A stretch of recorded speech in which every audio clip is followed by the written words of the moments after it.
प्रमुख अखिलेश यादव की तरफ से एक बड़ा बयान भी आया। हालांकि उनको सीबीआई ने समन के लिए आज बुलावा भी था अखिलेश यादव के समक्ष।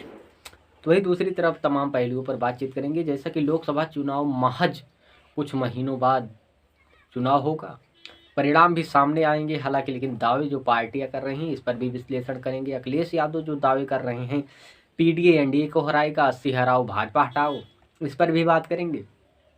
उधर दूसरी तरफ एनडीए इस बार 400 पार के जो नारे हैं और बीजेपी अकेले ही 370 पार की दावे कर रहे हैं, इन पहलुओं पर बातचीत करेंगे। इस पर भी बात किया जाएगा। चुनाव से पहले ईडी सीबीआई के तमाम प्रकरण से विपक्ष को कितना नुकसान होता है और साथ ही सत्ताधारी पार्टियों को कितना फायदा होता है, इन तमाम पहलुओं पर बातचीत करेंगे। हालांकि आपको सभी को पता होगा सपा पार्टी के अखिलेश यादव के संबंध में सीबीआई ने समन भेजा था। हालांकि इस समन में हुआ क्या, इन प्रकरण पर बातचीत करेंगे।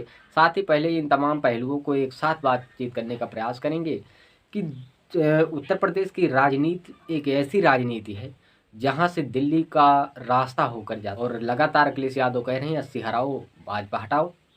तो क्या अखिलेश यादव इस प्रकरण में कितनी प्रबल दावेदारी प्रस्तुत करेंगे? वहीं दूसरी तरफ क्या एनडीए इस बार 400 पार हो रही है, क्या 400 पार कर पाएगी? तो इन तमाम प्रकरण को एक साथ समझने का प्रयास करते हैं। तो आज की इस चर्चा में बातचीत शुरू करते हैं। तो यूपी में कुल 80 सीटें हैं। वहीं बात करें उसके पड़ोसी राज्य की, बिहार, बिहार में कुल 40 सीटें हैं।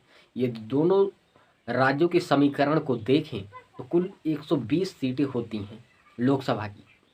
बात करें वहीं यूपी में आला कमान संभाले हुए अखिलेश यादव, तो वहीं दूसरी तरफ बिहार में ड्राइविंग सीट पर हैं तेजस्वी यादव। हालांकि दोनों इंडिया अलायंस के गठबंधन के साथी हैं और दोनों इस बार बीजेपी को हराने के लिए प्रबल दावेदारी प्रस्तुत भी करेंगे, इसमें कोई बात नहीं। लेकिन चुनाव से पहले ईडी सीबीआई का कितना विपक्ष को नुकसान पहुंचाएगा या सत्ताधारी को कितना फायदा होगा, इस पहलुओं पर भी बात होना लाजमी है। तो पहले बात करते हैं तेजस्वी यादव की। ईडी का समन तेजस्वी यादव के इर्द गिर्द घूमा, पूछताछ हुई, तमाम बातें हुई, लेकिन इस प्रकरण में तेजस्वी यादव को हानि क्या हुआ? क्या तेजस्वी यादव दुगना एनर्जी से आई, चुनाव सक्रिय हुआ? इन पहलुओं पर बात करें। जैसे ही आप ध्यान होगा ईडी समन के बारे में, जैसे ही तेजस्वी यादव और नीतीश का गठबंधन टूटा, जैसे ही उप मुख्यमंत्री से हटे तेजस्वी यादव, उनके पास तुरंत ही ईडी का समन पहुंच गया। हालांकि लगातार लालू यादव से आपने उस समय खबरों में देखा होगा लगभग 10 घंटे से अधिक की पूछताछ हुई। तो वही दूसरे दिन तेजस्वी यादव से भी पूछताछ हुई।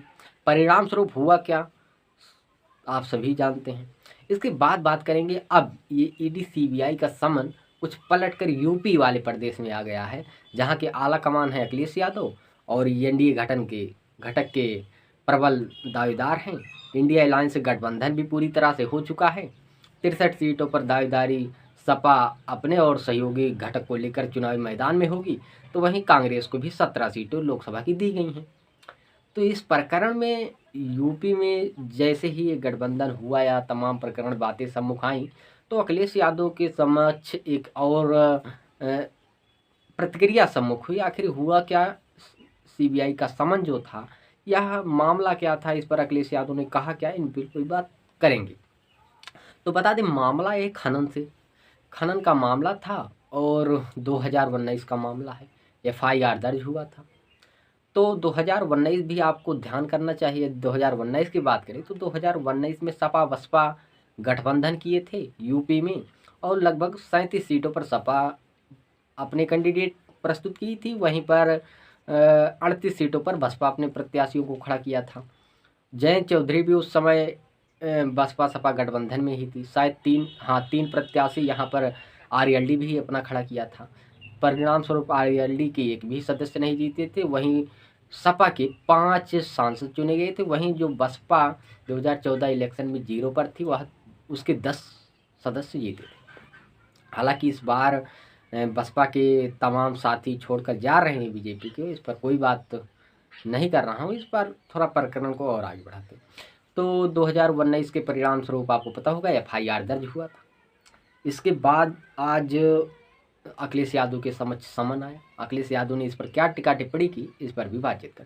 अखिलेश यादव ने कहा कि हम पूछताछ में पूरा सहयोग करेंगे। हालांकि लेकिन इस समन की प्रक्रिया पर टिप्पणी उन्होंने थोड़ा सा जरूर किया। उन्होंने कहा कि ये समन 5 सालों बाद तो एक बार फिर से पूछताछ की प्रक्रिया शुरू हुई है।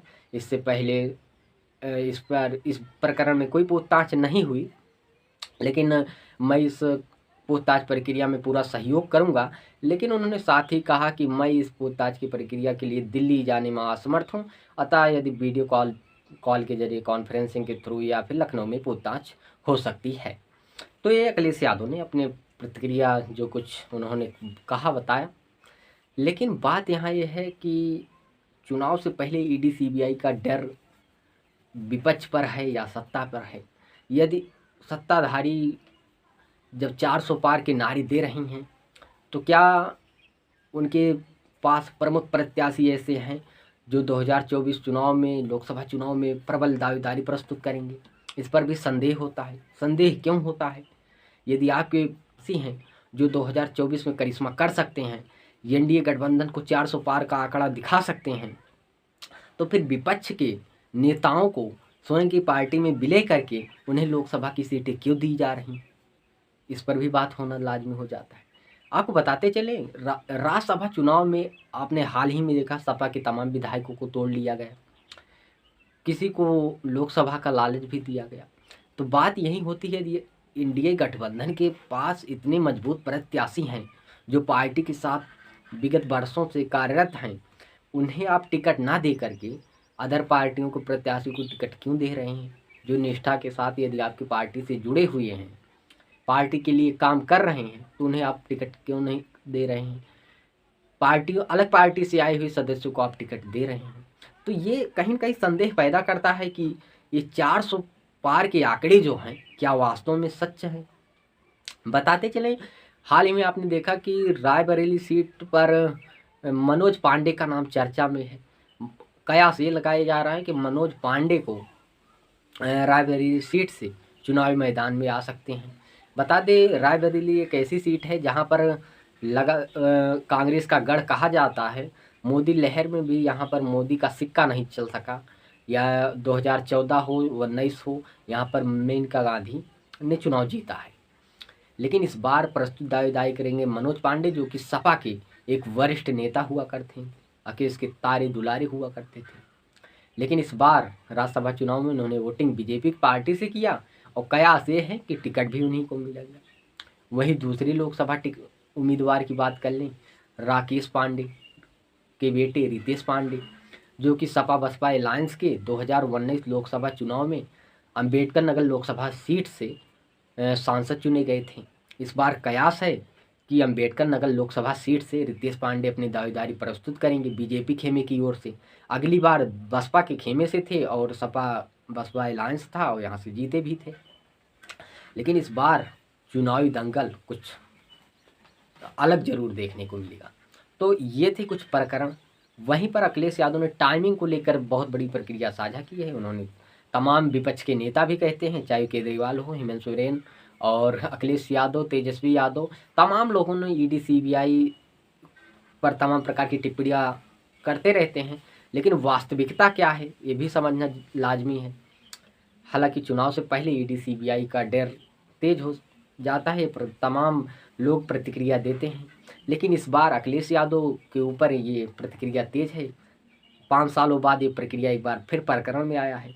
अगर कयास लगाएं, ध्यान से आकलन करें, 2019 चुनाव था, एफआईआर हुआ, 5 सालों बाद पुनः एक बार फिर से सीबीआई के सम्मुख हैं अखिलेश यादव। वहीं पर तेजस्वी यादव जो बिहार के आला कमान संभाले हुए हैं, 2009 का प्रकरण था लैंड फॉर जॉब स्कीम। बताया इसमें ये गया था कि रेलवे की जो भर्ती हुई, प्रक्रिया हुई थी, उस पर ज़मीन के एवज में सरकारी नौकरी दी गई थी लालू यादव के समय। उस पर लालू परिवार के तमाम लोग उसमें शामिल हैं। मीसा भारती, रेवड़ी देवी, तेजस्वी यादव, तमाम नाम हैं जिन जो इस प्रकरण में लैंड फॉर जॉब स्कीम में शामिल है। तेजस्वी यादव बिहार में स्टेयरिंग संभाली हुई हैं, कांग्रेस के साथ अलायंस है। तो वहीं दूसरी तरफ यूपी में अखिलेश प्रबल दावेदारी प्रस्तुत कर रहे हैं। लेकिन इस बार होगा क्या, ये भी बात लाजमी है। लेकिन साथ ही आप की क्या प्रतिक्रिया है, ईडी सीबीआई के डर से विपक्ष को कितना नुकसान होगा और सत्ताधारी को कितना फायदा होगा, इन प्रकरण को समझने की ज़रूरत है। हालांकि कुछ ही दिन बाद अभी तक सपा ने अपनी तमाम प्रत्याशियों को नाम उजागर कर दिया है, लेकिन अभी तक बीजेपी ने कोई लिस्ट और बीजेपी बसपा की कोई अभी तक लिस्ट सम्मुख नहीं आई है। लेकिन देखने वाली बात होगी कि इस बार चुनाव में कितना प्रबल दावेदारी कौन प्रस्तुत कर पाएगा। क्या एनडीए जो 400 पार की दावे कर रही, क्या वास्तव में संभव है?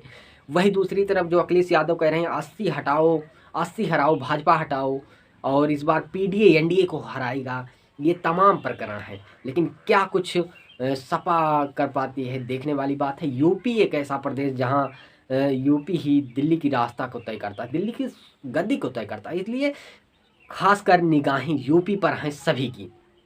यूपी में अगर 80 सीट में अगर कहीं खेला हो गया तो बीजेपी के लिए राह कुछ आसान नहीं होगी दिल्ली की। तो वहीं अखिलेश यादव भी पूरी तैयारी में हैं, लेकिन तैयारी ईडी सीबीआई की भी है।